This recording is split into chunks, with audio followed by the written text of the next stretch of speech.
Bonjour, bienvenue sur Nutrition TV. Aujourd'hui encore, on parle de transition alimentaire. La classe alimentaire qui nous intéresse aujourd'hui, c'est celle des lipides. Entendez par là tout ce qui est matière grasse, tout ce qui est corps gras.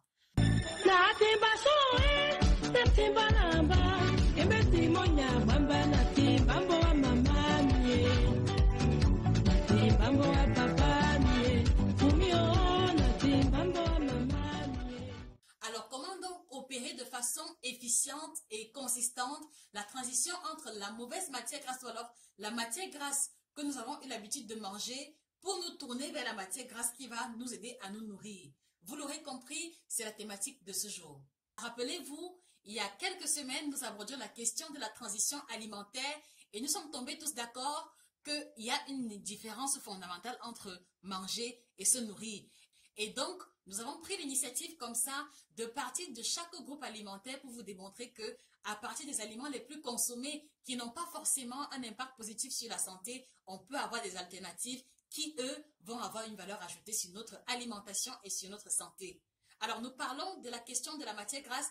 Comment donc quitter de la matière grasse de base qu'on utilise, les huiles en vrac, les huiles raffinées, pour se retrouver vers les matières grasses qui ont un impact positif sur la santé? Vous l'aurez compris, uniquement et en une exclusivité sur Nutrition TV tout de suite.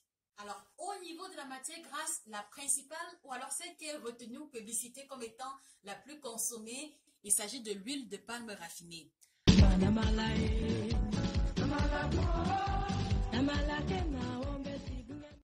la base, cela ne pose pas vraiment de problème, mais sauf que, comme elle est un peu plus abordable, beaucoup de personnes usent et en usent en trop grande quantité.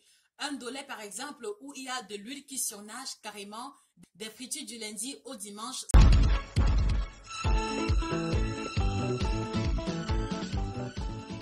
Non-stop, du poisson qui va être frit dans une sauce trop remplie d'huile, de la sauce d'arachide qui est déjà grasse à la base, à laquelle on va trouver de l'huile qui surnage. Ça pose problème pour la santé, fidèles téléspectateurs. Ça pose problème.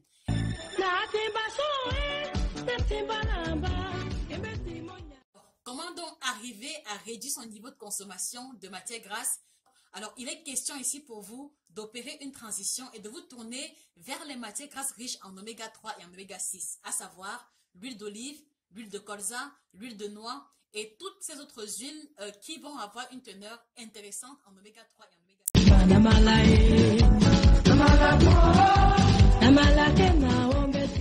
6. D'accord. Vous allez me dire que ça coûte un peu plus cher, c'est hors budget, les temps sont difficiles. Je ne dis pas le contraire. Mais nous pensons que c'est la meilleure astuce. Et pourquoi? Premièrement, parce qu'elle va vous aider à prévenir les maladies cardiovasculaires. Deuxièmement, elle va aider à diminuer le niveau de mauvais cholestérol chez ceux qui auront été diagnostiqués d'une hypercholestérolémie. Il s'agit de l'huile végétale raffinée, il s'agit de l'huile de palme raffinée. Ou alors ceux qui ont des risques élevés de souffrir d'une maladie cardiovasculaire.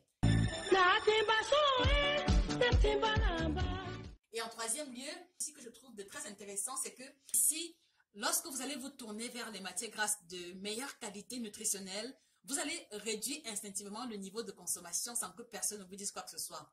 Donc du coup, vous aurez tendance à ne pas mettre des tonnes ou alors des tonnes parce que vous savez que si vous payez 1 litre d'huile d'olive à 5 000, 6 000 francs, voilà, il faut en user avec parcimonie. Alors, je le dis parce que pour avoir accompagné plusieurs patients en cabinet, chaque fois que j'ai prescrit une huile riche en oméga 3 ou oméga 6, de façon instantanée, le patient réduisait automatiquement la quantité d'huile dans chacun de ses repas. Alors, parce que ça coûte cher, ce n'est plus dans la louche que le patient va mesurer l'huile qui va rentrer dans ses repas, mais c'est plutôt au niveau de la cuillère à soupe parce qu'il a cette préoccupation de faire des économies, il a cette préoccupation de garder sa bouteille d'huile la plus longtemps possible. Donc voilà un moyen qui peut vous aider à réduire drastiquement le niveau de consommation d'huile. En second lieu, ce que vous allez tirer comme bénéfice, c'est que déjà, c'est des matières grasses de très bonne qualité qui vont vous apporter les oméga 3 et les oméga 6 qui ont un effet protecteur sur le système nerveux, qui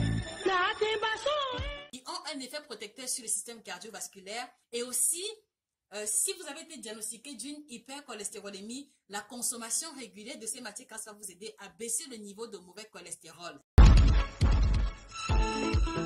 Est-ce que ce n'est pas intéressant?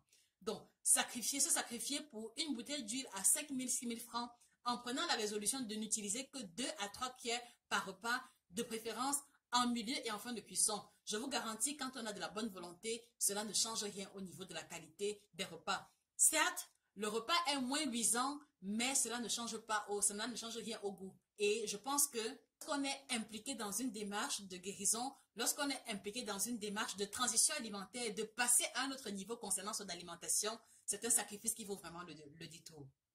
Restez connectés sur Nutrition TV, le meilleur est à venir. Excellente journée et que le bien-être vous accompagne. Au revoir.